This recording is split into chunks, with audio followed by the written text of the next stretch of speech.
యేసు ఈ ఈ ఉపమానమును చెబుతూ పరలోక రాజ్యమును గురించినటువంటి ఉపమానం ఇది అని చెప్పాడు. పరలోక రాజ్యము తన కుమారుని పెండ్లి విందు చేసిన ఒక రాజును పోలియున్నది అని చెప్పాడు.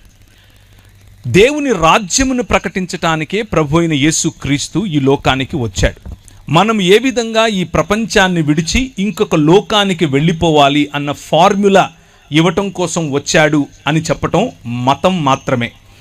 కానీ మత ప్రాతిపదిక నుంచి కొద్దిగా పైకి లేచి దేవుని రాజ్యం అన్నటువంటి ప్రాతిపదికలో దేవుని వాక్యాన్ని గనక అర్థం చేసుకుంటే చాలా సులువుగా అరటిపండు ఒలిచి నోట పెట్టినట్లుగా చాలా సులువుగా సరళంగా మనకు అర్థమవుతుంది.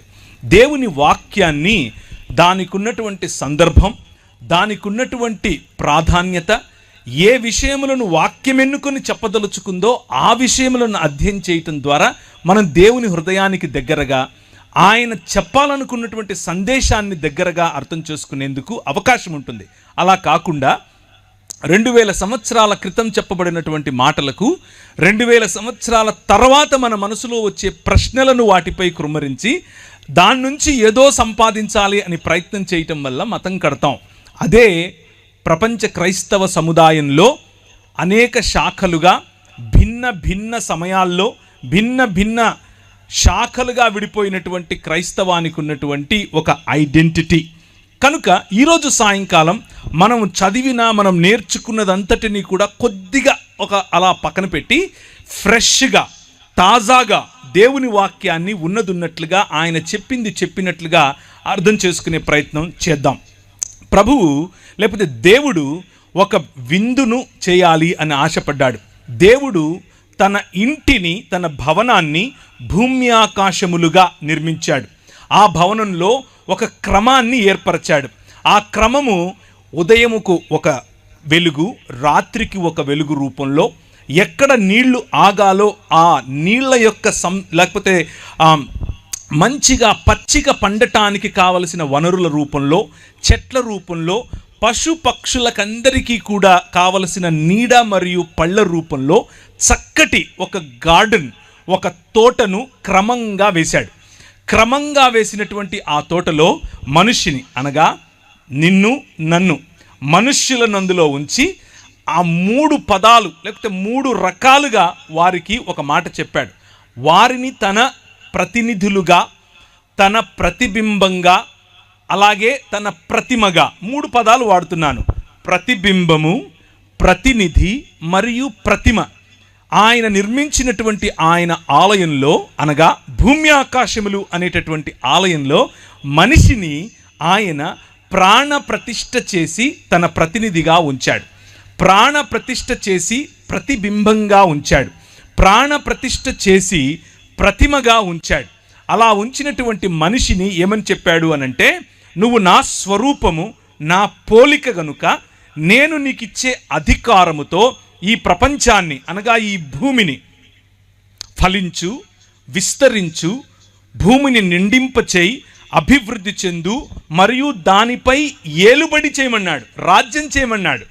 దేవుని రాజ్యము యొక్క ప్రతినిధి మనిషి, దేవుని స్వరూపము యొక్క ప్రతిబింబం మనిషి, దేవుని స్వరూపము యొక్క ప్రతిమ మనిషి. దేవుని రాజ్యము యొక్క ప్రతినిధి, దేవుని పోలిక యొక్క ప్రతిబింబం మరియు దేవుని స్వరూపము యొక్క ప్రతిమే మనిషి. ఈ ఆలయాన్ని, ఆయన నిర్మించినటువంటి భూమి ఆకాశములనే ఆలయాన్ని క్రమముతో ఆయన రాజ్యముగా నడిపించమని బాధ్యతతో కూడినటువంటి అధికారాన్ని మనిషికిచ్చాడు. ఈ బాధ్యతతో కూడిన అధికారం దేవుడు మనకిస్తే, దేవుడు కట్టని గోడలు, దేవుడు ఆయన నిర్మించినటువంటి ఈ ఆలయంలో గోడలు కట్టలేదు. ఆయన న్యాచురల్గా ఉండే హద్దులు ఇచ్చాడు. వాటి హద్దులను దాటి నీళ్లు రావట్లేదు, దాని హద్దును దాటి గాలి వీయట్లేదు, దాని హద్దును దాటి చెట్టు పెరగట్లేదు. లాస్ ఆఫ్ నేచర్, లేకపోతే ఈ స్వాభావికంగా ఉండేటటువంటి కొన్ని హద్దులను ఈ ప్రపంచానికి ఏర్పరిచి దాని ద్వారా సురక్షితమైనటువంటి జీవన విధానాన్ని మనుషులకు ఇచ్చాడు. ఆ సురక్షితమైన జీవన విధానంలో అన్ని సుభిక్షంగా ఉన్నాయి. మనం చేయవలసిందల్లా ఏమిటి అనంటే, దేవుడు మనిషి వైపుకు చూసినప్పుడు ఆయన యొక్క సామ్రాజ్యం, ఆయన యొక్క రాజ్యంలో ఉన్న సుభిక్షత కనిపించేలా బ్రతకాలి. ఈ సృష్టి మనిషిని చూసినప్పుడు దేవుని గుణలక్షణాలు కనిపించాలి. ఇది మనిషికి ఇచ్చినటువంటి పని. అందుకనే మనలను అనగా మనుష్యులను రాజులైన యాజకులు అని పిలిచాడు. రాజులు ఏలతారు, యాజకులు స్తుతి స్తోత్రములను ఆయనకు అందజేస్తారు. సృష్టిలో ఉన్న యావత్ స్తోత్రమును ఆరాధనను తీసుకుని దేవుని వద్దకు పంపించటం యాజకుల పని. అదే మనిషి చేయాలి. అలాగే సృష్టి యావత్తు సజావుగా నడుస్తోంది అన్నటువంటి రాచరికం మనిషి చేయాలి. అదే దేవుడు మనిషి చూసినప్పుడు మనిషిలో కనిపించాలి. ఇది దేవుడు మనిషికి ఇచ్చినటువంటి ఆయన రాజ్యభారం, ఆయన భుజములకు, మన భుజములకు ఇచ్చినటువంటి ఆయన పౌరసత్వం, ఆయన రాజ్యములో ఉన్న పౌరసత్వం. అయితే మనిషి దేవుణ్ణి తిరస్కరించాడు. మైకుల ద్వారా వింటున్నవారు, ఈ ప్రాంగణంలో చూస్తున్నవారు, వింటున్నవారు, అలాగే ఈ లైవ్ ద్వారా వింటున్నవారు, ఈ నరేటివ్ లేకపోతే బైబిల్ చెప్పేటటువంటి మానవ జీవన కథనాన్ని, మానవ మనుగడకు సంబంధించినటువంటి చరిత్రను ఒక్కసారి గమనించండి. నేను చెప్పే వర్షన్ను కూడా ఇది మీకు బహుశా మీరు విన్నదే అయి ఉండొచ్చు, లేక ఒక కొత్త కోణం అయి ఉండొచ్చు. ఏది ఏమైనా మీకు ఉపయోగపడుతుందేమో. ఒక్క 5 నిమిషాలు ఇటువైపు చూడండి. దేవుడు ఏర్పరిచినటువంటి ఈ రాజ్యంలో మనిషిని దేవుడు నువ్వు ఏలమని చెబితే, మనిషి అంధకార సంబంధమైన దురాత్మ సమూహములుగా ఉన్నటువంటి ఈ లోక మర్యాదకు తలవంచాడు. ఈ లోక మర్యాదకు తలవంచటం కారణం చేత నువ్వు కాదు రాజువు, ఐ యామ్ ద కింగ్ అన్నాడు. నేనే రాజునవుతాను అన్నాడు. ఆయన ఏకఛత్రాధిపతిగా ఉంటూ నిన్ను సామంతరాజుగా ఏలమంటే, కాదు కాదు నేను సామంతుణ్ణి కాదు, ఐ వాంట్ దట్ సీట్ అన్నాం. నాకు నువ్వు కూర్చున్న సింహాసనం కావాలి అనగా దేవునికి సమానత్వాన్ని మనం కోరుకున్నాం. అలా కోరుకున్న మరుక్షణం అటు పూర్తిగా మనిషిగా బ్రతకలేకపోయాం, ఇటు దేవుడు కాలేకపోయాం. అదే ఈరోజు మనిషి ఉన్నటువంటి స్థితి. ఆ స్థితినే పతన స్థితి అని పిలుస్తారు. దీనినే మూల పాపము అని కూడా పిలుస్తారు. బైబిల్ గ్రంథంలో దీన్నే ఒరిజినల్ సిన్ అని అన్నాం, మూల పాపము. ఈ పాపము కారణంగా ఈ లోకంలోనికి గచ్చ పొదలను ఆహ్వానించాం. ఈ పాపము కారణంగా ఈ లోకములోనికి బాధను ఆహ్వానించాం. ఈ దేవుణ్ణి తృణీకరించటం కారణంగా ఈ లోకంలోనికి మనిషికి మధ్య ఉన్న సంబంధాలలో మనం చేదును ఆహ్వానించాం. దేవునితో సంబంధాన్ని కోల్పోయిన కారణం చేత జంతువులు మన మీద తిరగబడ్డాయి, సృష్టి మన మీద తిరగబడింది, గాలి మన మీద తిరగబడింది, నీరు మన మీద తిరగబడింది, భూమి మన మీద తిరగబడింది. మనము అధికారం చేయాల్సినటువంటి ఈ ప్రపంచం మనపై అధికారం చేయటం మొదలుపెట్టింది. కారణం ఏమిటి అనంటే, అంధకార సంబంధమైన దురాత్మ సమూహములకు మనము కొమ్ము కాసేట్లుగా నిర్ణయం తీసుకున్నాం. ప్రభు అన్నాడు, రాజ్యము నాది. మనం అన్నాం, కాదు, నీది కాదు, రాజ్యం నాది అని అన్నాం. దాని పర్యవసానం మనుష్యుల మధ్యలో మనిషికి పొసగకపోవటం. అత్తకు కోడలకు పడదు, అమ్మకు కూతురుకు పడదు, నాన్నకు టీనేజ్ బాయ్కి పడదు. మనం ఏదో ఒక విధంగా సాటి మనిషిని, మన పొరుగువాడిని, మన ఇంట్లో ఉన్నా మన బయట ఉన్న, మన సమాజానికి చెందిన, మన సమాజానికి చెందకపోయినా ఏదో ఒక రకంగా పొరుగువాడిని మనం దూరం పెట్టడమే నేర్చుకున్నాం. Man rejected the order. దేవుడు ఏర్పరిచినటువంటి క్రమాన్ని విస్మరించినటువంటి, క్రమాన్ని వ్యతిరేకించినటువంటి మనిషి క్రమం కోల్పోయిన కారణం చేత అక్రమస్తుడయ్యాడు. అక్రమములో బ్రతకటం నేర్చుకున్నాడు. దాని కారణంగానే సోదరుణ్ణి చంపాడు. దాని కారణంగానే పొరుగువాడి భార్యను తెచ్చుకున్నాడు. ఇలా జరుగుతూ ఉన్న క్రమంలో మనిషి సాటి మనిషి నుంచి రక్షణ కోసం, సాటి జంతువు నుంచి రక్షణ కోసం, ఈ సృష్టి నుంచి రక్షణ కోసం గోడలు కట్టుకోవటం మొదలుపెట్టాడు. దాన్నే పట్టణములు అంటారు, నగరాలు అని అంటారు. నేను హైదరాబాద్ నగరంలో ఉంటాను, హైదరాబాద్ పట్టణంలో ఉంటాను. మీరు ఏ విధంగా అయితే రాజమండ్రి పట్టణంలో ఉంటారు. ఈ రాజమండ్రి పట్టణం ఈ రోజుకు ఒకవేళ శాటిలైట్ సిటీ అంతా రాలేదని మీరు అనుకుంటున్నారా? వచ్చేసింది, ఎలాగో మీకు కూడా తెలుసు, బోర్డ్స్ కూడా కనిపిస్తూ ఉన్నాయి కదా. నగరాల్లో ఏమేమి ఉంటుంది అని అంటే ఎత్తైన ఇళ్ళుంటాయి. ఒకటే అపార్ట్మెంట్లో ఒక 600 ఇళ్ళుంటాయి. ఒకటే అపార్ట్మెంట్లో ఒక లిఫ్ట్ ఉంటుంది, పొడుగు పైకి వెళ్ళిపోద్ది. లిఫ్ట్లోకి ఎక్కుతాం, కానీ పక్కనుడేవడో మనకు తెలియదు. వాడిని చూస్తే తలకిందుకోవటం, మాట్లాడడం, వాళ్ళేడో తెలీదు, మనమేడో తెలీదు. పిలిస్తే ఎక్కడ తక్కుంటాడో అని భయం, మాట్లాడితే ఎక్కడ అంటుకుంటాడో అని భయం. మా పక్కింటోడి పేరు నాకు తెలియదు, ఎదురింటోడి పేరు తెలియదు. వాళ్ళు బయట బోర్డులు పెట్టుంటారు వాళ్ళ పేర్లు, అంతవరకు చదివి ఉంటాను. కానీ ఆ బోర్డు ఆ మనిషి పేరు ఏదైతే ఉందో ఆ మనిషి నిజానికి ఎవరు అనేది మనకు తెలియదు. ఇదే మానవుడు నిర్మించుకున్నటువంటి నగరాలంటే ఇలాగుంటాయి. మనకు అనిపిస్తుంది మనలాంటి వాళ్ళు అనేకులు ఒక చోటుకు వచ్చారని, కానీ మనకంటే భిన్నంగా ఉన్న వాళ్ళు అంతకంటే ఎక్కువ మంది ఒకే చోటికి రావటం. అలా మనుష్యులు కేవలం నగరాలే కాదు, సంస్కృతులను నిర్మించుకున్నారు. కేవలం సంస్కృతులే కాదు, వారు నాగరికతలను నిర్మించుకున్నారు.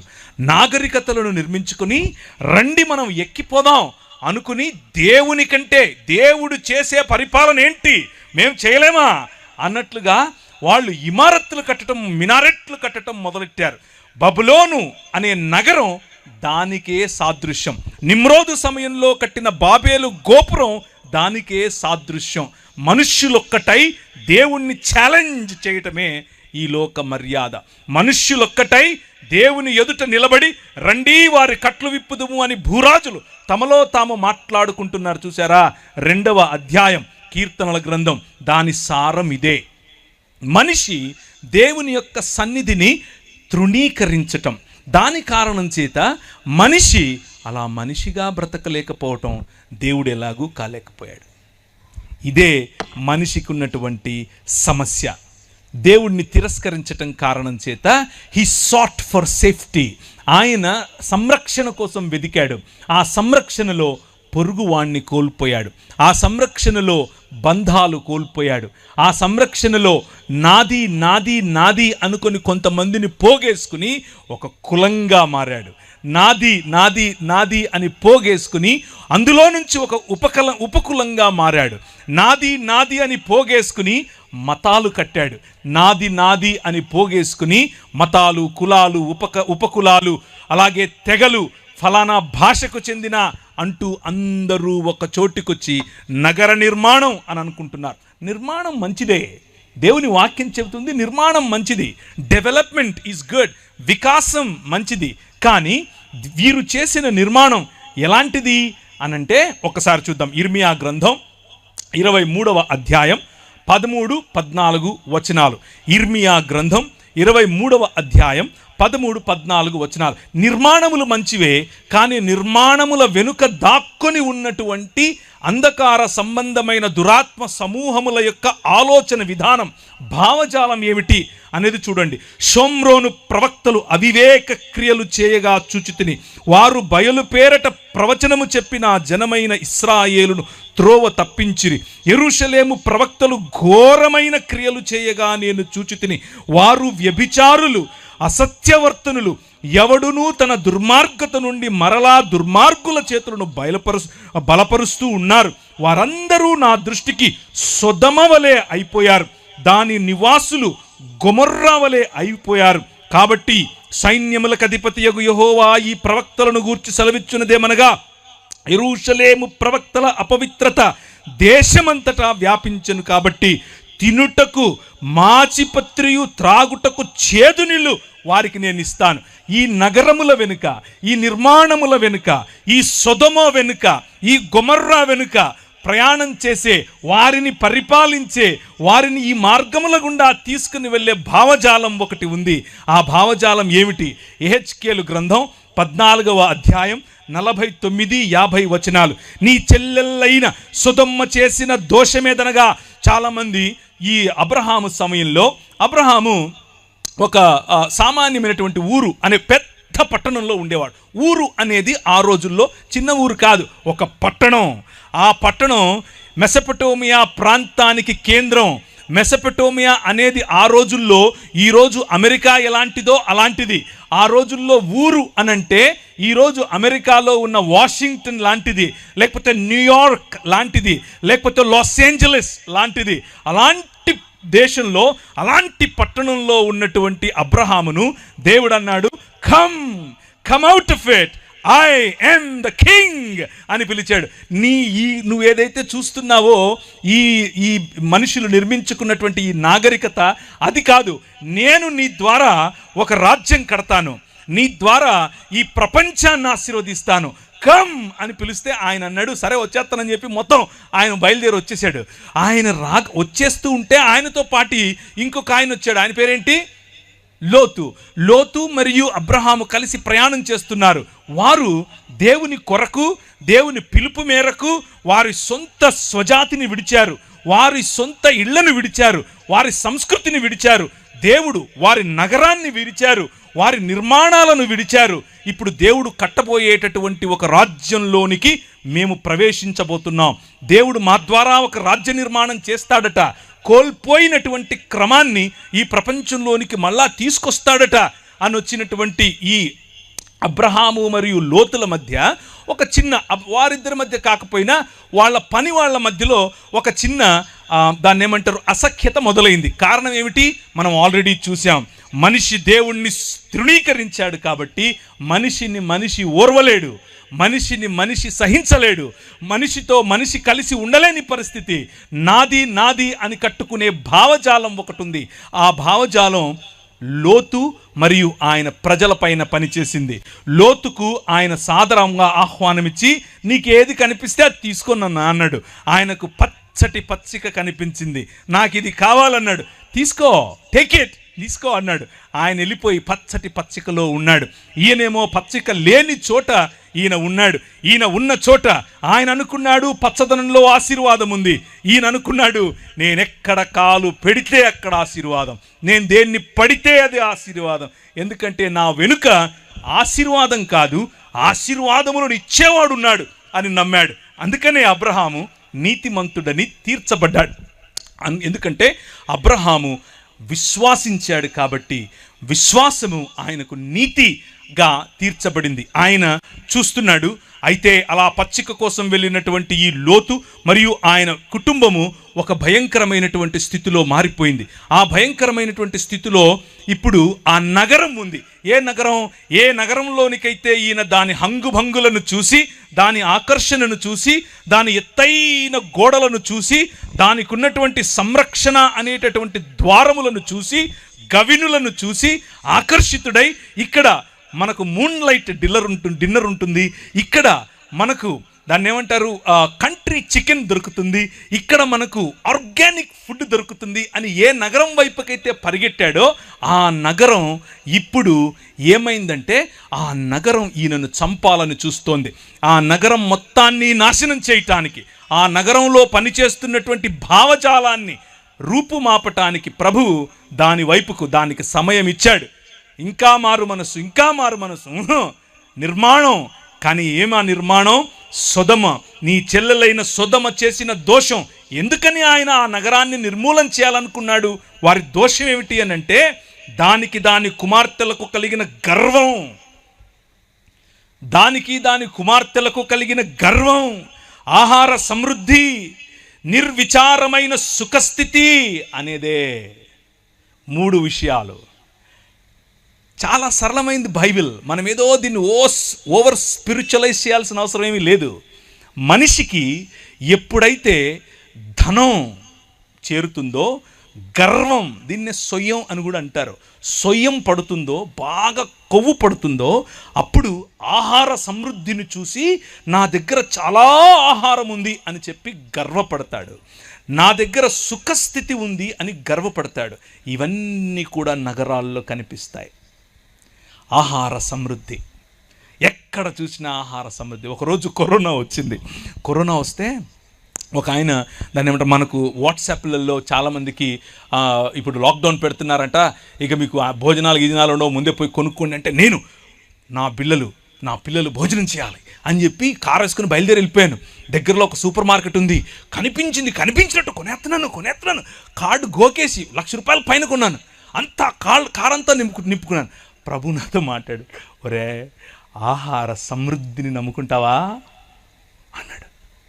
నగరాలు, మనం నిర్మించుకునే సిస్టమ్స్, మన పంటలు, మనం నిర్మించుకునే నిర్మాణాలు, మనం ఆశపడే మన సమృద్ధి, మనం దేనిపైన ఆధారపడాలనుకుంటున్నాం అనేటటువంటి మన భావజాలం, అది నీ చెల్లెలైన సొదొమ చేసిన దోషమేదనగా దాని కుమార్తెలకు కలిగిన గర్వం, ఆహార సమృద్ధి, నిర్విచారమైన సుఖస్థితి అనున్నదే.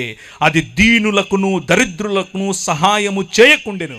వారు అహంకరించి దాని దృష్టికి హేయక్రియలు చేసిరి గనుక నేను దానిని చూచి వారిని వెళ్ళగొట్టి తినే. దేవుడు సొదొమ గొమొర్రాలను నాశనం చేసింది దేనికి అని అంటే అలా అనుకుంటాం, అలా మనకు చదివితే అనిపిస్తుంది కూడా. ఏమనంటే దానిని నాశనం చేయటానికి వీరు వచ్చారు, ఎవరు? దేవదూతలు. అప్పుడు గ్యాంగ్ రేప్ చేయాలి అని అందరూ కలిసి ఆ దేవదూతల మీద పడ్డారు. కాబట్టి గ్యాంగ్ రేప్ దేవుడు ఒప్పుకోడు. కాబట్టి వాళ్ళను ఫైర్ అండ్ బ్రిమ్స్టోన్ అనగా అగ్నిమగరి గంధకములను వారిపై కుమ్మరించాడు అని మనం అనుకుంటాం. అది ఆ కథనంలో ఉంది. కానీ ప్రవక్త యెహెజ్కేలు దాని వెనుకున్నటువంటి ప్రధాన ఉద్దేశం చెప్తున్నాడు. వారు దేవదూతల మీద పడకముందే, పురుషగాములుగా మారకముందే, స్త్రీలు స్త్రీగాములుగా మారకముందే, పశు సంభోగులుగా మారకముందే, వారికి ఉన్న మోరల్ స్టాండర్డ్ పడిపోకముందే వారి మనసులోకి వచ్చినటువంటి మూల పాపం, వారి మనసులోకి వచ్చినటువంటి నిజమైన పాపం ఏమిటో తెలుసా? గర్వం. వారి మనసులోకి వచ్చినటువంటి నిజమైన పాపం ఏమిటో తెలుసా? నిర్విచారమైన సుఖస్థితి, ఆహార సమృద్ధి. కానీ వారి కళ్ళకు దరిద్రులు కనబడటం లేదు, దీనులు కనబడటం లేదు. అహంకరించి హేయక్రియలు చేయటం, అహంకారం. నగరాల్లో కనిపించే అహంకారం, డబ్బుకు కనిపించే అహంకారం, అందానికి కనిపించే అహంకారం, ఫ్యాషన్ ఉద్యమాల్లో కనిపించే అహంకారం. అందం తప్ప? నో. దేవుడు అందాన్ని చేశాడు, నీ శరీరాన్ని అందంగా చేసింది ఆయనే. డబ్బు తప్ప? కాదు. సకల సృష్టికి, సృష్టిలో ఉన్న సకల సమృద్ధికి ఆయనే కారణభూతుడు. నిర్మాణం తప్ప? నో. ఆయన నీకంటే గొప్ప నిర్మాణకుడు. భూమ్యాకాశములనే ఆలయాన్ని ఆయనే నిర్మించాడు. ఏంటి తప్పుక? వీటిని చూసుకుని నువ్వు మదమెక్కుతున్నావే, అది తప్పు, అది తప్పు. అందుకు నా దృష్టికి హేయక్రియలు చేసింది కనుక నేను దానిని చూచి వారిని వెళ్ళగొట్టి తిని. అయితే ఆ నగరాల్లో ధనం, జ్ఞానం, సొమ్ము, గర్వం, బీదల పట్ల న్యాయం చెయ్యలేని తనం, గర్వం, మానవత్వం, అన్యాయం కనిపిస్తూ ఉంటే అబ్రహాము లేచి నిలబడి ఇప్పుడు మాట్లాడుతున్నాడు. ఇప్పుడు మన ప్రభు అయిన మన దేవునికి ఉన్నటువంటి హృదయాన్ని మీ ముందుంచుతాను. నగరాల పట్ల, మానవ నిర్మితాల పట్ల, మానవ సివిలైజేషన్స్ పట్ల, మానవ సంస్కృతుల పట్ల, మానవ ఈ సమాజముల పట్ల దేవునికి ఉన్నటువంటి మనస్సు మీకు చెప్తాను. ఆయన మనతో సంభాషించాలనుకుంటున్నాడు. ఆయన మనం ఏదైనా చెబితే వినాలనుకుంటున్నాడు. ఆయన మనతో కలిసి నిర్ణయం తీసుకోవాలనుకుంటున్నాడు. చాలాసార్లు మనం అనుకుంటాం ఆయన ఒక మనసు లేని కఠోరమైనటువంటి ఒక సద్దాం హుసేన్ లాంటి వాడు, ఆయన తన ఇష్టం వచ్చిందే చేస్తాడు, ఆయన ఇష్టమే చేస్తాడు, అది మంచైనా చెడైనా ఆయన చేస్తే అంతా ఆయనే చేస్తాడు, ఆయన మహిమకే ఇలాంటివి కొన్ని మాటలు చెప్పుకుంటూ ఉంటాం. అవి వినటానికి థియోలాజికల్గా బాగుంటాయి, కానీ బైబిల్ అందుకు ఒప్పుకోదు. బైబిల్ ఏమంటుందో తెలుసా? ఆయన నీకు భూమిని ఇచ్చాడు. 115వ కీర్తన 16వ వచనం, ఆకాశములు యెహోవా వశము, భూమిని ఆయన నరులకిచ్చాడు. మీతో మాట్లాడతాడు. ఇంతకు నీకు ఇచ్చాను కదా, నువ్వేం చేయాలనుకోడు? సరే నువ్వు చెప్పు. అబ్రహామా, నా స్నేహితుడివి నువ్వు, నీకు చెప్పకుండా నేను ఎలా చేస్తాను? నువ్వు చెప్తాను, నీతో మాట్లాడతాను, చెప్పు అని అంటే ఒక మధ్యస్థ ప్రార్థన చేయటానికి అబ్రహాము నిలబడ్డాడు. ఇప్పుడు అబ్రహాము హృదయం చూడండి. దేవుని హృదయం ఏమో మనిషితో కలిసి పనిచేయాలని, మనిషిని కూడా తన బాటలోనికి తీసుకుని రావాలని, తన హృదయాన్ని తన హృదయమును తెలిసిన వారిని ఆయన నడిపించాలనుకుంటున్నాడు. ఇప్పుడు అబ్రహాము ఆయనతో అంటున్నాడు, ఒక్క 40 మంది ఉంటే ఎత్తవా? ఈయన బార్గెన్ చేయాలనుకుంటున్నాడు. ఈయన ఏమంటున్నాడు? ఈయన బేరమాడాలనుకుంటున్నాడు. కానీ దేవునిలో ఉన్నటువంటి 2 గుణాలను ఆయన టార్గెట్ చేస్తున్నాడు. ఒకటి దేవుని తీర్పు, దేవుని న్యాయమైనటువంటి తీర్పు. వాళ్ళు గర్వాంధులయ్యారు, వాళ్ళను చంపటం న్యాయం. దేవుడు న్యాయమైన తీర్పరి. కానీ దేవుడు కనికరము చూపేవాడు, కనికరం చూపిస్తాడు. ఈ మధ్యస్థ ప్రార్థనలో నేను దేవుని కనికరాన్ని ఎందుకు అడగకూడదు? ఒక్క 40 మంది ఉంటే వదిలేస్తావుగా, ఒక్క 30 మంది ఉంటే వదిలేస్తావుగా, ఒక్క 20 మంది ఉంటే వదిలేస్తావుగా, ఒక్క 10 మంది అని చెప్పి ఆగిపోయాడు అక్కడ. ఎందుకు అని అంటే బార్గెన్ చేయాల్సిన అవసరమే లేదు. ఆయన 40 అంటే ఇచ్చేస్తా, చెప్పు ఉన్నారా? 30 తీసుకో, నో ప్రాబ్లం. 10 నో ప్రాబ్లం, నేను చంపను అని అంటే ఇక ఈయన గమ్మునైపోయాడు. ఎందుకంటే ఆయనకు అర్థమైపోయింది, నేను ఆయన హృదయంలో నుంచి కరుణను లోడుకొని తీసుకోవాల్సిన అవసరం ఏమీ లేదు. ఆయన కరుణామయుడు. చేతులెత్తి హల్లెలూయా చెప్పండి. మన ప్రభువు మన నగరాలను, మన ప్రభువు మన సంస్కృతిని, మన ప్రభువు ఈ మానవ సమాజాలను ప్రేమిస్తున్నాడు. అయితే ఎలా చూసి ప్రేమించాలనుకుంటున్నాడంటే, కనీసం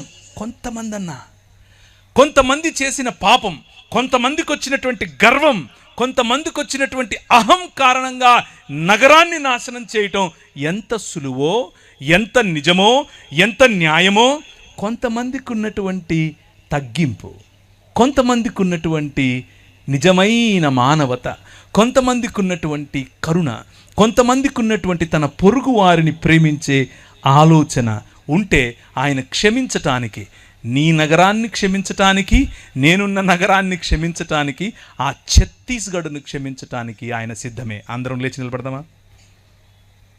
అందరం లేచి నిలబడండి. కెమెరా నా వైపు కాదు, వారి వైపుకు తిప్పండి. కెమెరా నా వైపుకు కాదు, ఆయన వైపుకు వారి వైపుకు తిప్పండి. రాజ్యం ఎవరిది? ఆయనది. రాజ్యం ఎవరిది? ఆయనది. మళ్ళీ చెప్పండి, రాజ్యం ఎవరిది? గట్టిగా చెప్పండి, రాజ్యం ఎవరిది? రాజ్యం ఛత్తీస్గఢ్లో ఎవరిది? నాకు వినపడలేదు. ఛత్తీస్గఢ్లో రాజ్యం ఎవరిది? యెహోవాయే రాజు. He is the king. గట్టిగా చెప్పండి, ఆయనే రాజు. నీ చెల్లెళ్ళైన సొదమ చేసిన దోషమేదనగా, దానికి దాని కుమార్తెలకు కలిగిన గర్వమును, ఆహార సమృద్ధి. నీ దగ్గర పంటలు ఎక్కువ పండుతున్నాయి అనుకుంటున్నావా? నువ్వు ఏ రాజ్యం అయితే నాకేంటి, నువ్వు ఏ రాజైతే నాకేంటి, నువ్వు ఏ నగరం అయితే నాకేంటి, ఏ రాష్ట్రం అయితే నాకేంటి, అది ఛత్తీస్గఢ్ అయినా, ఆంధ్రప్రదేశ్ అయినా, తెలంగాణ అయినా, భారతదేశమైనా, అమెరికా అయినా సరే, ఏమైతే ఆహార సమృద్ధి, గర్వం, నిర్విచారమైన సుఖస్థితి అనేది గనక నీ తలకెక్కుంటే, ప్రభు అంటున్నాడు, నా దృష్టికి హేయ క్రియలు చేశావు కాబట్టి నిన్ను వెళ్ళగొడతాను. పరలోక ప్రార్థన చెప్తారా? పరలోకమందున్న మా తండ్రి,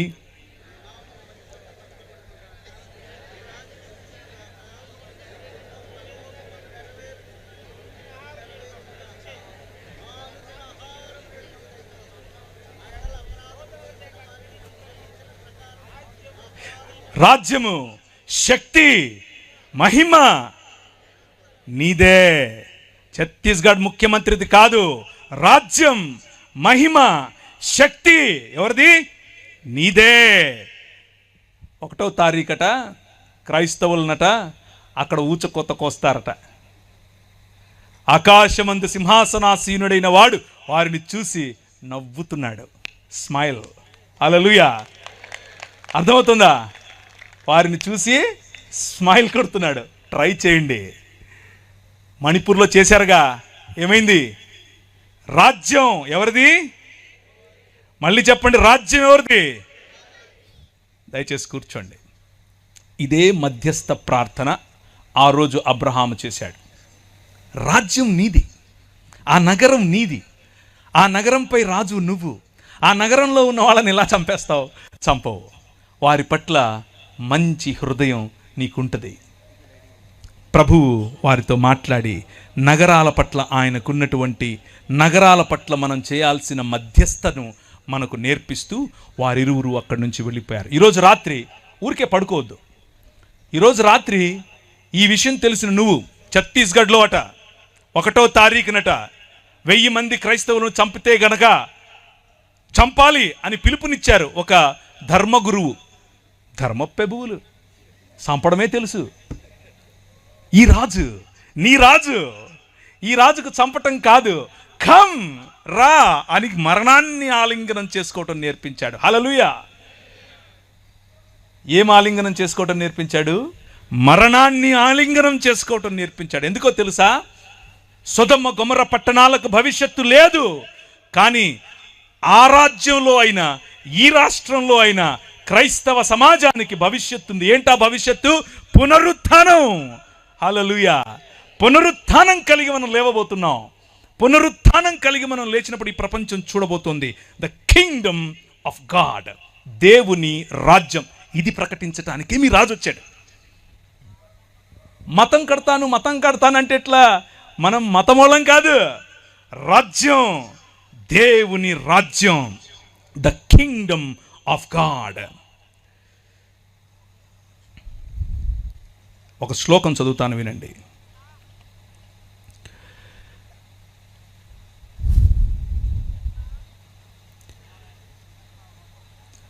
అస్మాకం ప్రభు పరమేశ్వర ఏక ఏవ యూయం సర్వంతఃకరణై సర్వప్రాణై సర్వచిత్తై సర్వశక్తిభిశ్చ తస్మిన్ ప్రభో పరమేశ్వరే ప్రియధ్వం. ఈ శ్లోకానికి అర్థం ఏమిటంటే, నేను మార్కు సువార్త చదివాను, టెన్షన్ పడకండి. నీ దేవుడైన యెహోవాను నీ పూర్ణ మనస్సుతోను, నీ పూర్ణ ఆత్మతోను, నీ పూర్ణ శక్తితోను ఏం చేయాలి? ప్రేమించాలి, ఆరాధించాలి, సేవించాలి. ఇత్యాజ్ఞా శ్రేష్టా తథా స్వప్రతివాసిన్ స్వవత్ ప్రేమ కురుధ్వం. అలాగే చెప్పండి, నిన్ను వలే. శ్లోకంలో చదివితే వాక్యంలా లేదా? ఇది మన బైబిలే. బైబిల్ సొసైటీ ఆఫ్ ఇండియా వాళ్ళు సంస్కృతంలో రాసిన బైబిలే. ఇది చూపించండి మనోళ్ళకు. ఎందుకో లేనిపోని శ్లోకాలు చదివిస్తూ ఉంటారు, ఎక్కడెక్కడి నుంచో తీసుకొచ్చి. ఏం లాభం లేదు.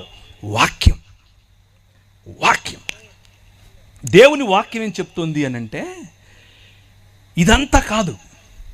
దేవుణ్ణి ప్రేమించు, నీ మనిషిని ప్రేమించు, దేవునితో సంబంధం కలిగి ఉండు, నీ పొరుగువాడితో సంబంధం కలిగి ఉండు.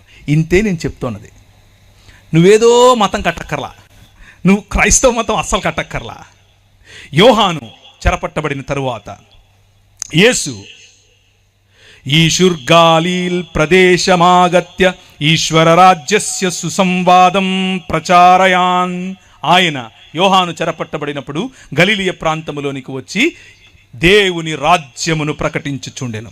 కథయామాస కాల సంపూర్ణ ఈశ్వర రాజ్య ఇచ్చ సమీపమాగతం అతో హేతోర్యూయం మనాంసి వ్యావర్తయద్వం సుసంవాదే చ విశ్వాసిత. మీ మనసులను మార్చుకొని దేవుని రాజ్యము వైపుకు రండి అని ఆయన దేవుని రాజ్యమును ప్రకటించెను. శ్లోకంలో చెప్తే, అంటే శంఖంలో పోస్తే తప్ప నీళ్ళు తీర్థమవు టైప్లో అలా చెప్తే ఇప్పుడు మీకు అర్థమైందా? ఆయన వచ్చి చెప్పింది దేవుని రాజ్యం గురించి, క్రైస్తవ మతం గురించి కాదు, మనం కట్టుకున్న శాఖల గురించి కాదు. దేవుని రాజ్యం చెప్పాడు. దేవుని రాజ్యంలో ఉండాల్సిన లక్షణాలు ఏమిటి అని అంటే, సొయ్యం లేకపోవటం, గర్వం లేకపోవటం, బీదల పట్ల మనస్సుండటం. అలా ఉంటే దాన్ని సొదొమ రాజ్యంగా చూస్తాడు, దానిని మానవ నిర్మాణమైనటువంటి ఒక నగరంగా చూస్తాడు. కానీ ఆయన రాజ్యం నీ పొరుగు వారిని ప్రేమించటం, ఆయన రాజ్యం నీ దేవుడైన యెహోవాను ప్రేమించటం. కాగా 4వ వచనం మీరు చదివినటువంటి వాక్య భాగంలో నుంచి, కాగా అతడు ఇదిగో నా విందు సిద్ధపరచి ఉన్నాను, ఎద్దులను క్రొవ్విన పశువులను వధింపబడినవి అంతయు సిద్ధముగా ఉన్నది, పెండ్లి విందుకు రండని పిలువబడిన వారితో చెప్పుడని వేరే దాసులను పంపెను గాని వారు లక్ష్యము చేయక ఒకడు తన పొలమునకును మరి ఒకడు తన వర్తకమునకు వెళ్ళిరి. దేవుడు ఒక రాజ్యమును నిర్మిస్తాను అని చెప్పి అబ్రహామును పిలిచాడు. అబ్రహాము ఒక రాజ్యమును నిర్మించటం కోసం వస్తే ఒక నగరం పాడవటం చూశాడు. కానీ తన పిల్లల పిల్లలు ఇంకొక నగరానికి బానిసలుగా కొనిపోయారు.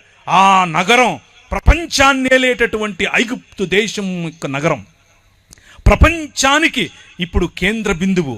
ఆ నగరంలో గొప్ప గొప్ప పిరమిడ్లు కడుతున్నారు. మా ఊర్లో ఏ విధంగా అయితే ఇప్పుడు కడుతున్నారో సేమ్ అలాగే అన్ని సంస్కృతులు ఇలాగే మొదలయ్యాయి, ఇలాగే హెచ్చయ్యాయి, అలాగే సర్వనాశనమయ్యాయి. భూమికి అంటుకున్న వాడే బతుకుంటాడు, పైకి వెళ్తాను అనేవాడు పైకే పోతాడు. భూమికి అంటుకోండి, బతుకుతారు. ఓ గొప్ప గొప్ప పిరమిడ్లు కట్టేస్తున్నారు. ప్రభు అన్నాడు, ఏమయ్యా నాకు అహం, వీళ్ళు దాసులు, వీళ్ళ మీద ఇంకా పని పెట్టండి, అన్నమేయకండి అని అన్నాడు. అవునా, సొదొమ గొమొర్రాలకు ఏం చేశాను నీకు తెలీదా? అదే చేస్తానన్నాడు 5 సార్లు. లెట్ మై పీపుల్ గో, నువ్వు అలా చేయటానికి వీల్లేదు, నా ప్రజలను పంపించు. ఇశ్రాయేలు ప్రజలపైన నువ్వు అలా ప్రతాపం చూపించడం కరెక్ట్ కాదు, వాళ్ళపైన అంత శ్రమ మంచిది కాదు, పంపించు అని అంటే అన్నాడు. 5వ సారి తర్వాత నేను పంపిస్తాను బాబోయ్ అంటే కూడా నీ హృదయాన్ని నువ్వు చూస్తావు. ఇప్పుడు నీ కొమ్ములు ఎలా ఇరుగుతాయో నువ్వు చూస్తావు, నీ నోటి పళ్ళు ఎలా రాలుతాయో నువ్వు చూస్తావు. నువ్వు నీ కళ్ళ ముందు నా పసిబిడ్డను, నేను కన్న నా కుమారుణ్ణి, నా జ్యేష్ఠపుత్రుని నేను తీసుకెళ్ళిపోతా, గద్దరెక్కల మీద మోసుకునేట్లు తీసుకెళ్ళిపోతా. ఇందులో దేవుని గుణలక్షణం మీకేం కనిపిస్తుందో? మీరు మీ ఇంట్లో పనిచేసే వ్యక్తి పైన ప్రతాపం చూపిస్తే దేవుడు తన బిడ్డను ఎలా తనేమంటారు గద్దరెక్కల మీద మోసుకుని వెళ్ళాలో మోసుకెళ్తాడు. మీ జీవితం ఫరోలాగా కుప్పకూలుతుంది. మీ పొలంలో పనిచేసేవాడి మీద మీరు చూపించే ఈ దాన్ని ఏమంటారు మేకపోతు గాంభీర్యం మీ బతుకును నాశనం చేస్తుంది. మీరు పనిచేసే చోట మీ సహ ఉద్యోగి పట్ల మీరు చూపించేటటువంటి అన్యాయం మీకు పట్టిన కొవ్వు కరిగిస్తుంది. మీ సహా దైవ దాసుల పట్ల మీకు లేని గౌరవం, మీ సంఘంలో మీరు దేవుడు మిమ్మల్ని నాయకులుగా చేశాడు కనుక, పాస్టర్లుగా చేశాడు, ఏమనుకోకుండా అన్న, నెక్స్ట్ టైం పిలవకపోయినా పనుల చెప్పేదే మీరు పాస్టర్లు అయినంత మాత్రాన సమాజంలో ఉన్న వారిని, సంఘంలోకి వచ్చే వారిని, వారి మీద అజమాయిషీ చేస్తే ఫరోకు పట్టిన గతే. ఎందుకంటే మన దేవుడు, ఆయన హృదయం ఎక్కడ నలిగిపోయే ప్రజలు ఉంటారో, ఎక్కడ అదిమి వేయబడిన ప్రజలు ఉంటారో, ఎవరి పైనైతే మీరు ఇంకా ఎక్కువ భారం పెడతారో అక్కడికి గద్ద తన పిల్లలను తన్నుకొని పోయినట్లు వచ్చి తన్నుకుపోతాడు. మన మూతి పళ్ళు రాలుతాయి, మన కొమ్ములు ఇరుస్తాయి. 10 రకాలైన దేవీ దేవతలను చూసుకుని నువ్వు ఎచ్చుకుపోతున్నావు కదా, నీ ఎచ్చులు ఎలా ఇంచాలో నాకు తెలుసు అని చెప్పి 10 రకాలైనటువంటి తెగుళ్ల ద్వారా వాడి నోరు మూసాడు. రాజ్య నిర్మాణం రా బయటికి అని అన్నాడు. ఎడారి గుండా తీసుకెళ్ళి సముద్రాన్ని దాటించి 40 సంవత్సరాలు వారి కొవ్వు, వారి మదం ఇరిచి అణిచి ఒక రాజ్యం కట్టాడు. నేనే నీకు కింగ్ అని చెబితే వాళ్ళు అన్నారు, వద్దులయ్యా మాకు నువ్వు కనపడటం లేదు, కానీ మాకు ఇంకొక రాజు కావాలి, నువ్వు కనపడతలేవు అన్నారు. ఏంటి, మీకు ఇంకో రాజు కావాలా? అదే ఇక్కడ చెప్తున్నాడు యేసుప్రభు ఈ ఉపమానంలో. కాగా అతడు ఇదిగో నా విందు సిద్ధపరచి ఉన్నాను, ఎద్దులను క్రొవ్విన పశువులను వధింపబడినవి అంతయు సిద్ధముగా ఉన్నది, పెండ్లి విందుకు రండని పిలిచాడు. ఎవరిని పిలిచాడు? మొదట ఇశ్రాయేలును. అయితే వారితో చెప్పుడని వేరే దాసులను పంపిన గాని వారు లక్ష్యము చేయక ఒకడు తన పొలమునకు మరి ఒకడు తన వర్తకమునకు, ఎవడి పట్ల వాడు దేవుణ్ణి తిరస్కరించి వారి వారి పనులకు వెళ్ళిపోయారు. ప్రభు అన్నాడు, తక్కిన వారు అనగా ఎవరైతే ఈ పనులు ఈ వర్తకాలు కాకుండా మతం పట్టారో, సంకలో బైబిల్ ఎట్టేసుకుని ఓ నేను లేవీయుణ్ణి, ఓ నేను యాజకుణ్ణి అని వీళ్ళేం చేశారు? పంపినటువంటి దాసులను మొదట మోషే తర్వాత అహరోను, ఆ తర్వాత ఆయన పిల్లలు, యాజకులు మొదలైన వారు ప్రవక్తల రూపంలో వచ్చి చెప్పినటువంటి మాట, అన్యాయం వద్దు, అన్యాయం వద్దు. ఏం తీసుకొచ్చి నేను యెహోవాను దర్శించాలి, నేను ఏం తీసుకొచ్చి యెహోవాను దర్శించాలి? ఆ బయలేమో మా పంటలు అడుగుతున్నాడు, మేము పంటలు తీసుకొచ్చి ఇవ్వాలనా? ఆ కియ్యు దేవతేమో తైలం అడుగుతోంది, వేలాది నదులంతా విస్తార తైలం ఇచ్చేయాలనా? ఆ నక్షత్ర దేవతేమో మొలెకు దేవుడేమో మా కొడుకులను అడుగుతున్నాడు, నా గర్భఫలమైన జ్యేష్ఠపుత్రుడిని నీకు ఇచ్చేయాలనా? అరే, మళ్ళీ మతం కట్టేశారు. నేను పెండ్లికి రండిరా బాబు, వచ్చి కూర్చొని భోంచేయండిరా అంటే ఏం చేస్తున్నారు? తక్కిన వారు అతని దాసులను పట్టుకొని అవమానపరిచి చంపిరి. దేవుని రాజ్యమును గురించి చెప్తున్నటువంటి ఉపమానం ఇది. చంపారు, ప్రవక్తలను చంపారు, ప్రవక్తను రాళ్లతో కొట్టారు, అవమానించారు, చంపారు.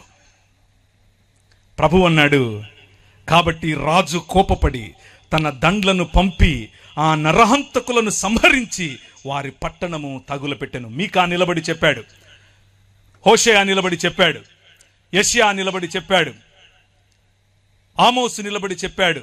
వాళ్ళు చెప్పిందంతా ఇదే. రేయ్, మీ మధ్య న్యాయం లేదు. నేనేమడిగాను? మూడే అడిగాను. మనుష్యుడా, ఏది ఉత్తమమో నీకు చెప్పలేదా? నేను నీకు ముందే చెప్పాను కదా.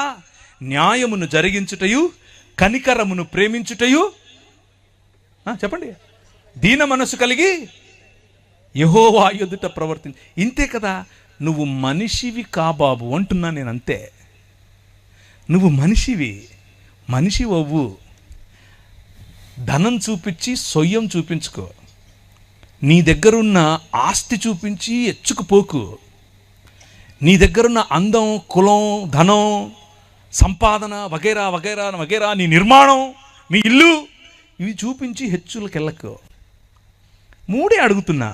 న్యాయం జరిగించు, కనికరాన్ని ప్రేమించు, దీన మనస్సు కలిగి యెహోవా ఎదుట బ్రతుకు. అదే మనుష్యుడంటే. ఇదే క్రైస్తవం. మనం లేదు లేదు మతం కావాలి మాకు, వేలాది నదులంతా. ఎందుకు? నేను అడిగానా? నా కొడుకునిచ్చేస్తాను. ఎవడు? ఎందుకు? నేను అడిగానా? అది ఎవడు మొలక అడుగుతాడు, నేను కాదు. నా పంటలు ఇచ్చేస్తాను దేవా, ఎవరు అడుగుతారు? బయలు అడుగుతాడు. కంపారిజన్ మనము మతంతో దేవునికి చేశాం. కాబట్టి రాజు కోపపడి తన దండ్లను పంపి, ఏ దండ్లు? నెబుకద్నెజరు అనే దండు. ఆయన గుర్రాలట చిరుతపులులాగా ఎగిరాయట. వీళ్ళని చెరపట్టుకుని వెళ్ళారు. 600 పైచిలుకు సంవత్సరాలు చెరలో బ్రతికారు. దాన్నే మరణం అని అంటారు. హోషేయ గ్రంథం 6వ అధ్యాయం 2వ వచనం దీనికి ప్రమాణం. యెహోవాయే మనలను కొట్టెను, ఆయనే మనలను బాగు చేయును. 2 దినములైన తరువాత ఆయన సముఖమందు బ్రతుకున్నట్లు 3వ దినమున ఆయన మనలను స్థిరపరచును. 2 దినాలైన తర్వాత, అనగా 3వ దినమున మనల్ని బ్రతికిస్తాడు అని చెప్పుకుంటున్నటువంటి ఇశ్రాయేలు ఎలా బ్రతికిస్తాడు? ఎలా బ్రతికిస్తాడు చెప్పనా? ఆదో వాద ఆసీద్ సచవాద ఈశ్వరేణ సార్థమాసీత్ సవాద స్వయమీశ్వర ఏవ. ఆదియందు వాక్యముండెను, వాక్యము దేవుని యొద్ద ఉండెను, వాక్యము దేవుడై ఉండెను. ఆ వాక్యము శరీరధారి అయి కృపా సత్య సంపూర్ణుడిగా మన మధ్య అవతరించెను. లేకపోతే డేరా వేసెను. కూర్చున్న మీరు వింటున్నారు. గర్వము, పొగరు, ధనం వగైరా వగైరాల యొక్క నిర్మాణముతో దేవునికి దూరమైన మానవ సమాజాన్ని తిరిగి మానవ సమాజముగా మార్చటం కోసం గలిలయ ప్రాంతంలో నిలబడి దేవుని రాజ్యం వచ్చేసింది అని చెప్పింది ఇంకెవరో కాదు, స్వయంగా దేవుడే. స్వయంగా ఆది యందున్నటువంటి వాక్యమే. ఏ వాక్యమైతే దేవుని వద్ద ఉండేనో ఆ వాక్యమే, ఏ వాక్యమైతే దేవుడై ఉండేనో ఆ వాక్యమే, ఏ వాక్యమైతే కలిగి ఉన్నదేదియు ఆయన లేకుండా కలుగలేదు అని చెప్పారో ఆ రాజు మన మధ్యకు వచ్చేశాడు. ఆయన పురాతన కాలం మొదలుకొని శాశ్వత కాలము తన ప్రత్యక్షతలు చూపిస్తూ వస్తూ ఉన్నాడు. ఆ రాజును చివరికి మన వద్దకు పంపాడు. అంత్య దినములందు ఆయన మన మధ్యకు పంపాడు. అప్పుడు అతడు పెండ్లి కాబట్టి రాజు కోపం వారి పట్టణము తగిలిపెట్టాడు. అప్పుడు అతను పెండ్లి విద్య సిద్ధముగా ఉంది గాని పిలువబడిన వారు పాత్రులు కారు గనుక రాజమార్గములకు పోయి మీకు కనబడిన వారు అందరినీ పెండ్లి విందుకు పిలువడని తన దాసులతో చెప్పెను. This is what commissioning of gospel is.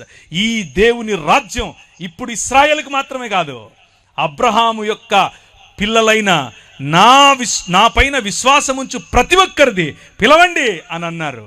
అపోస్తలులకు పరిశుద్ధాత్మను మీరు పొందుకుంటారు. పరిశుద్ధాత్మను మీరు పొందుకున్నప్పుడు యూదయ సమరయ భూ దిగంతముల వరకు ఈ క్రీస్తు, మరణాన్ని జయించిన క్రీస్తు, సంకెళ్లను విరిచేసే క్రీస్తు, బానిసత్వాన్ని తొలగించే క్రీస్తు, నమ్రుడైన క్రీస్తు, నిజమైన మానవుడైన క్రీస్తు రాజ్యములోనికి ఆహ్వానించండి అని పంపాడు. సాక్షులుగా పిలవండి అని పంపాడు. అదే సువార్త. ఇంతై మహాపర్వతమై శాటిలైట్ సిటీలో పడింది. హల్లెలూయా. శాటిలైట్ సిటీలో పడితే జనాలు చూస్తున్నారు, ఏంటిది ఈ రాజ్యం కనిపించినట్లుంటది. ఈ రాజ్యం ఉంటుంది కానీ ఎక్కడుందో తెలీదు, ఎలా దాన్ని అరికట్టాలో తెలీదు, మంటలైనా ఆర్పాలో తెలీదు. ప్రభుత్వాలు ట్రై చేశాయి, చేతకాల. రాజ్యాలు ట్రై చేశాయి, చేతకాల. కొందరైతే రాజ్యాలు ట్రై చేసి ఇది కాదని చెప్పి మనలోనే దూరిపోయారు. అదే ఈ రాజ్యం. ఆవగింజంతే కానీ మహావృక్షం అవుతుంది. ఇంత రాయే కానీ మహాపర్వతం అవుతుంది. ఒక్క మనిషే కానీ తన శరీరాన్ని నాటి మళ్ళీ జీవము గల శరీరముగా పైకి తీస్తే జీవాన్ని మరణాన్ని ఒకే శరీరంలో కట్టగల రాజ్యం ఇది. ఆ రాజ్యం వచ్చేసింది, ఆ రాజ్యం నడుస్తోంది. ఆ దాసులు రాజమార్గమునకు పోయి చెడ్డవారినేమి మంచివారినేమి తమకు కనబడిన వారందరినీ పోగు చేసిరి గనుక విందుకు వచ్చిన వారితో ఆ పెండ్లిశాల నిండిపోయెను. ఛత్తీస్గఢ్లో 1000 మందిని వేస్తామంటే భయపడేదా ఈ రాజ్యం? ప్రపంచమంతా విస్తరించిన రాజ్యం. హల్లెలూయా. ప్రపంచమంతా, నువ్వు వెళ్ళిన దేశం, నువ్వు వెళ్ళిన ప్రతి ఊరిలో విస్తరించిన రాజ్యం. ఎక్కడెక్కడ నాపుతావు నువ్వు? నెత్తికి నామాలు ఎట్టుకుని పిలిచేయగానే కత్తులు ఎట్టుకొని చంపేస్తానే అయిపోద్దా? ఇది కాదు. ఇలా మీరు ఎప్పుడో ఇది చేస్తారని ఎప్పుడో చెప్పాడు మన ప్రభు. ఎప్పుడో 2000 సంవత్సరాల క్రితమే చెప్పాడు. కానీ భయం కాదు. మరణాన్ని కౌగిలించుకునే సమాజం క్రైస్తవ సమాజం. క్రైస్తవ సమాజం వైలెన్స్కు వెళ్ళే సమాజం కాదు. వీటన్నిటిని చూపించి మీ పిల్లలకి నేర్పించాల్సింది ఏంటో తెలుసా? వాళ్ళు వస్తున్నారు మనం ఎత్తేసుకుందాం కాదు, ప్రేమించండి. అదే ప్రభు చెప్తున్నాడు. అయితే ఇలా చెప్తూ ఉన్న క్రమంలోనే ఆయన ఒకరికి దేవుని రాజ్యం ఇలా ఉంటుంది అంటే ఈ పాస్టర్ గారు ఒక ఆయన లేవీయుడు, లేకపోతే దాన్ని ఏమంటారు, మత ఛాందసవాది లేచి నిలబడి అడిగాడు, చెప్పేవులే కానీ ఇంతకు ఏంటి అన్నిటికంటే గొప్ప ఆజ్ఞ ఏంటి అని అంటే, నేను ఇంతకుముందు చదివానే అది చదివాడు. మరి నువ్వు చెప్పావుగా అయిపోయింది కానంటే, కాదు ఇంతకు నా పొరుగోడెవడు అని అడిగాడు. నా పొరుగోడెవడు? ఛత్తీస్గఢ్ నా పొరుగువాడేనా? మా ఊర్లో ఉన్నవాడే నా పొరుగువాడు కాదు, మా ఇంటి పక్కనోడే నా పొరుగువాడు కాదు. నగరాలు మాకు అవే నేర్పాయి, మరి మేము కట్టుకున్న నిర్మాణాలు అవే నేర్పాయి. మనుష్యుడు సృష్టించుకున్న సంకల్పం, మనుష్యుడు సృష్టించుకున్న సిస్టమ్స్, మనుష్యుడు సృష్టించుకున్న వ్యవస్థలు మనిషికి దూరం చేస్తాయి. ఇంత బైబిల్ తెలిసిన వ్యక్తి ఏమడుగుతున్నాడు అనంటే, నాకు పొరుగువాడెవడు? ఒక గోడ కట్టేసుకుని ఇశ్రాయేలు వాడు మాత్రమే నా పొరుగువాడు అని అనుకుంటున్నాడు. లేకపోతే ఆ ఇశ్రాయేలీల్లో ఉన్నటువంటి పరిసయుడు మాత్రమే నాకు పొరుగువాడు అని ఈయన అనుకుంటున్నాడు. ప్రభు అన్నాడు, కాదు బాబు, ఒకడు నీలాంటివాడే వెళ్తూ ఉంటే అని బాగా చితకబాది పడేస్తే ఒక ఆయనేమో నీలాంటివాడే వెళ్ళాడు, తాకూడదు అని చెప్పి వెళ్ళిపోయాడు. ఇంకొక ఆయన వెళ్ళాడు, ఆయన కూడా మనకు సంబంధం లేదు అని వెళ్ళిపోయాడు. కానీ నువ్వు ఎవరినైతే దూరం పెట్టాలనుకుంటున్నావో, ఎవరైతే నువ్వు తాకకూడదు అనుకుంటున్నావో ఆ మనిషి చూశాడు, వచ్చి వాడి కట్లు కట్టి ఒక పెద్దమ్మ ఇంట్లో పెట్టి వాడికి కావలసిన భోజనం పెట్టమ్మా, మందులు ఇవ్వమ్మా, నేను మళ్ళీ వచ్చినప్పుడు నీకు ఏదైనా బాకీ ఉంటే తీరుస్తానులే అని చెప్పాడు. ఇప్పుడు చెప్పు, ఎవరు నీ పొరుగువాడు? యేసు ప్రభువు తన రాజ్యం యొక్క పరిధిని కేవలము ఇశ్రాయేలు కాదు, కేవలం నీ మతం కాదు, సర్వమానవాళి, సర్వమానవ ఏక శరీరం, ఒక్క శరీరంగా మనుషులందరినీ మార్చే ఉద్యమం. ఆ ఉద్యమాన్ని ఆయన తెరతీశాడు. ఆ ఉద్యమానికి తెరతీసే క్రమంలో కొన్ని గురుగులుంటాయి, కొన్ని గోధుమలుంటాయి. వింటున్నవారు ఆయన మొదలుపెట్టినటువంటి ఉద్యమమును గురించి ప్రకటించగా విన్నారు. ఇక్కడ ప్రాంగణంలో కూర్చున్నవారు, మైకుల ద్వారా వింటున్నవారు, లైవ్ ద్వారా చూస్తున్నవారు ఆ ఉద్యమంలో భాగమవ్వాలనుకుంటున్నారా? నిజమైన మనుష్యత వైపుకు, నిజమైన దేవుడు ఒప్పుకునే మనుష్య జీవన విధానం వైపుకు రావాలనుకుంటున్నారా? మీ ఎదురుగా నేను చూపించే ఒకే ఒక్క ఉదాహరణ ప్రభువైన యేసు క్రీస్తు. ఆయనలో పాపం, దోషం, బలహీనత కనిపించదు. భూమి ఆకాశములను సృజించిన వాడైనప్పటికీ సాధారణమైన మనిషిగా న్యాయమును జరిగించటానికి, కనికరమును ప్రేమించటానికి, దీన మనస్సు కలిగి యెహోవా ఎదుట జీవించటానికి మన ముందుకు సాధారణమైన మనిషిగా వచ్చాడు.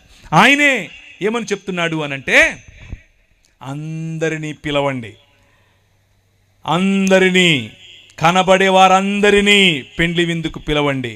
వాళ్ళు వెళ్ళి చెడ్డవారేమి మంచివారేమి తమకు కనబడిన వారందరినీ పోగు చేసిరి గనుక విందుకు వచ్చిన వారితో ఆ పెండ్లి శాల నిండెను. రాజు కూర్చున్న వారిని చూడ లోపలికి వచ్చి అక్కడ పెండ్లి వస్త్రము ధరించుకొనని ఒకరిని చూచి స్నేహితుడా అని పిలుస్తున్నాడు. ఇది రాజు పని, నీ పని కాదు. ఈరోజు క్రైస్తవుల్లో చాలామంది రాజులవ్వాలని చూస్తున్నారు. ఖబర్దార్, నువ్వు రాజువు కాదు, నువ్వు మనిషివి. నువ్వు సాధారణమైన మనిషివి. నువ్వు ప్రకటించినటువంటి నీ విశ్వాసంలోనికి, నువ్వు ప్రకటించినటువంటి నీ మత శాఖ పరిధిలోనికి ప్రజలు రాలేదని చెప్పి ఆ పెండ్లి దుస్తులేవి అని అడిగే హక్కు నీకు లేదు. నువ్వు పిలవాలి, అందరినీ పిలవాలి, నీ నగరం కోసం పిలవాలి, మధ్యస్థగా నిలబడి పిలవాలి, నీ శాటిలైట్ సిటీని పిలవాలి, రాజమండ్రిని పిలవాలి, హైదరాబాద్ను పిలవాలి, జంగారెడ్డిగూడెంను పిలవాలి, విశాఖపట్నంను పిలవాలి, అన్ని నగరాలను పిలవాలి. పిలవడమే నీ పని. వచ్చిన వారు దేవునికి అర్హులా కాదా చూసుకునేది ఆయన పని. ఆయన అడుగుతాడు. ఆయన వాళ్ళనే కాదు, నిన్ను కూడా అడుగుతాడు. ఏమేసుకున్నావు నువ్వు అని. ఓ అందరినీ పిలిచావు, మరి నీ వస్త్రాలేవి అని కూడా అడుగుతాడు. ఈ ఒక్క మాటను వినండి, నేను ముగిస్తాను. ఏ ఒక్కడూ లేడు, ఏ ఒక్కడూ లేడు. లిపిర్ యథాస్తే నైకోపి ధార్మికో జనః తథా జ్ఞానీశ్వర జ్ఞానీ మానవ కోపి నాస్తి. విమార్గగామినః సర్వే సర్వే దుష్కర్మకారిణః ఏకో జనోపినో తేషాం సాధుకర్మ కరోతి చ. రోమిలకు రాసిన పత్రిక 8 చదివాను. రోమిలకు రాసిన పత్రిక 3వ అధ్యాయం 10, 11, 12. ఏ ఒక్కడు లేడు, నీతిమంతుడు ఒక్కడు లేడు, నువ్వు కూడా కాదు. నీ నీతి నీ స్టాండర్డ్స్కు సరిపోతుంది, అక్కడ పెట్టుకో. ప్రతి ఒక్కడిని వెళ్ళి ఆడి నీతి మార్చడం కోసం నువ్వు గొప్ప అని వారు తక్కువ అని చూపించే ప్రయత్నం చేయకు. అది మతం. రాజ్యం ఏం చెప్తుందో తెలుసా? కలుపు, పిలువు, స్త్రీల కోసం నిలబడు, పిల్లల కోసం నిలబడు, బలహీనుల కోసం నిలబడు, బడుగు బలహీన వర్గాల కోసం నిలబడు. మతం కోసం కాదు. నీ ప్రజలను కట్టు, అందరినీ పిలువు. వాడి దగ్గర వస్త్రం ఉందా లేదా, వస్త్రం ఇవ్వడం కోసం ప్రయత్నం చేయి వీలైతే. పెద్దన్న వ్యవహారం వద్దు, తండ్రి వ్యవహారం. ఈ రాత్రి సువార్త చెప్పేవారికి రాజ్య సువార్త ఎలాగూ చెప్పాం. మనలో మనం నేర్చుకోవాల్సినటువంటి రాజ్య సువార్తకు సంబంధించిన విలువలు సాటి మనిషిని, సాటి విశ్వాసి అని మాత్రమే కాదు, సాటి మనిషిని గౌరవించటం, సాటి మనిషిని ప్రేమించటం. ఇదే దేవుని రాజ్యం. ఈ దేవుని రాజ్య స్థాపనలో మనందరము ఐక్యపడాలి, మనందరం కలిసికట్టుగా పనిచేయాలి. ప్రేమతో ఈ రాజ్యాన్ని కట్టాలి. ఎందుకు అనంటే రాజ్యం నీది. తర్వాత రాజ్యము ఇప్పుడేగా చెప్పారు. ఎందుకనగా రాజ్యం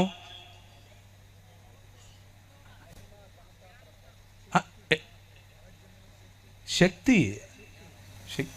రాజ్యం ఆయనది, మంది కాదు. శక్తి ఆయనదే, మంది కాదు.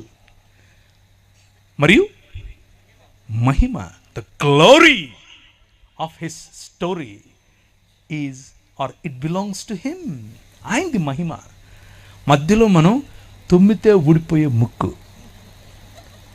వీలైతే ఆయనకు కోఆపరేట్ చేద్దాం, లేకపోతే ఆయన పీకినప్పుడు మనల్ని కూడా పీకుతాడు.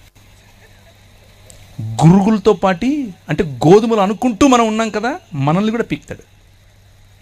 జాగ్రత్త పడాలి. Let's bow our heads. తలలుంచుకుంటే ప్రార్థించుకుందాం. నేను అనుకున్నాను ఎవరైనా ఆవులు ఇస్తారేమో ఆపేద్దామని. మీరెవరూ ఆవులించలేదు. దాన్ని బట్టి నాకు అర్థమైంది ఏంటంటే మీరు కథలు బాగా వింటారు. కంటిన్యూనా? పర్లేదు, ఎక్కువ చేస్తే కొడతారు. తలలుంచుకోండి, ప్రార్థిద్దాం. ప్రభు వైపుకు చూద్దాం. దేవుని రాజ్యం గురించి ఈరోజు విన్నారు. మతం గురించి, మతంలో ఉన్న అనేకమైనటువంటి అంశాలు మీకు ఎలాగో తెలుసు. కానీ దేవుని రాజ్యం సాటి మనిషి పట్ల సహృదయం, సాటి మనిషితో సహోదర భావం. మన పాటలు అందుకే, మన పనులు అందుకే, మన ప్రేమ అందుకే. ఈ ప్రాంతంలో ఈ నల్లట్ట పుస్తకాన్ని మోసుకుని వచ్చిన వారు బడుల ద్వారా, ఆసుపత్రుల ద్వారా అదే చేశారు. అందుకే మీరందరూ ఈరోజు దేవుని రాజ్యంలో భాగం. నేను చచ్చిపోయి ఎక్కడికో వెళ్తాను అన్న సువార్త కాదు మీ తల్లిదండ్రులు విన్నది. నువ్వు మనిషివి, దేవుని స్వరూపం, దేవుని పోలికలో ఉన్నావు. ఇది దేవుని ఆలయ నిర్మాణం. ఆ నిర్మాణంలో నీ భాగం ఏంటి అని అడుగుతున్నారు. ఈరోజు రాత్రి ఒక నిర్ణయం చేసుకుని వెళ్ళు. ఊరికే వెళ్ళిపోకు. అలాగే ఈరోజు రాత్రి ఆ ఛత్తీస్గఢ్ కోసం ప్రార్థన చేయకుండా, ఆ ఛత్తీస్గఢ్లో నలిగిపోతున్నటువంటి నీ సహోదరుల కోసం ప్రార్థన చేయకుండా, వారి కోసం పరితపించకుండా, వారి కోసం ఆశీర్వాద వచనాలు పలకకుండా నువ్వు నిద్రపోకు. ఈరోజు రాత్రి ప్రభువు నీ మాటలు వింటాడు.